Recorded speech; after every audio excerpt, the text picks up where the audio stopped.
you're always going to begin with the given statement. And so if you look at this, we have AB and DE begin as being equal.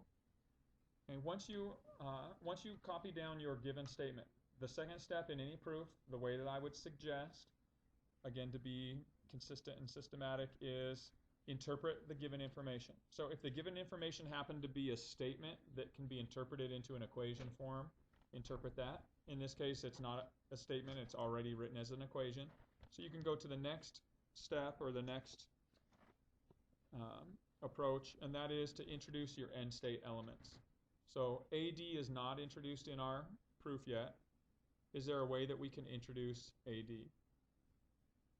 Susie? Okay, so one of the possibilities is AD is a part of the whole AE. So if we identify AD is equal to AE minus DE, okay, and we were able to introduce this in terms of the elements that are already there, in terms of DE.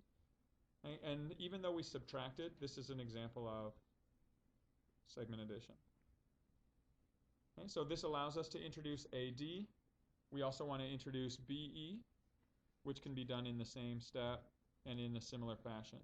BE is the whole minus the part AB. So again, it's the whole thing AE minus the part AB. Okay, and so that would be a way to introduce your end state elements, AD and BE.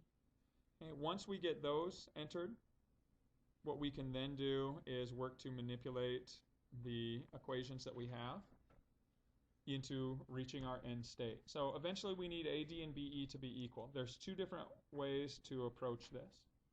Okay, so one of the ways is if we can convert one of our equations from statement 2 so that it is equivalent to the other statement, we can then substitute them in together.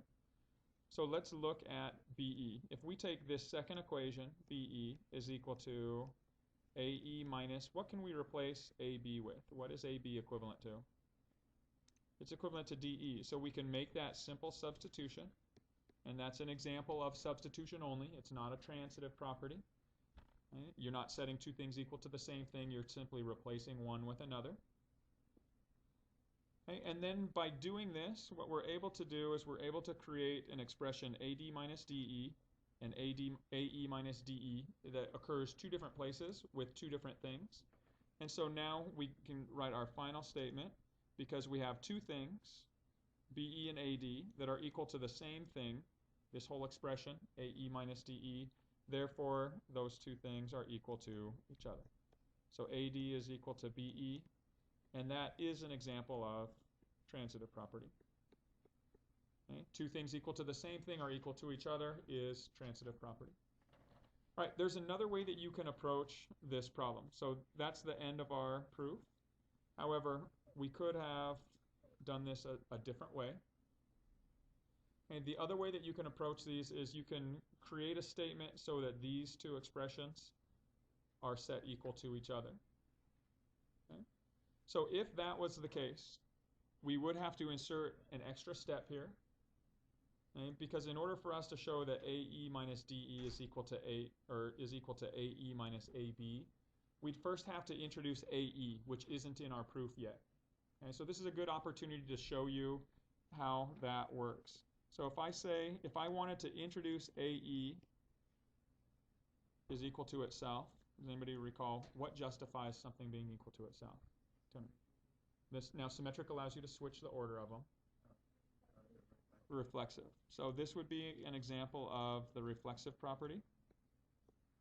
Okay, and that just allows us to enter this equation by itself, just AE is equal to itself. Okay, and then what we could do after that is now we could take this equation that we have, the AE is equal to itself, and from one side we could subtract an DE. So if we subtract a DE from this side, we have to balance the equation by subtracting the same value or its equivalent from the other side. So what is equivalent to DE? AB is equivalent to it. Okay? And so this is an example of subtraction property. If equals are removed from equals, the remainders are equal. Okay, and then we could now go to our final step. And what can we replace AE minus DE with? It's equivalent to AD. And what can we replace AE minus AB with? It's equivalent BE. And so since we're simply replacing here, that is the example of substitution. Okay, so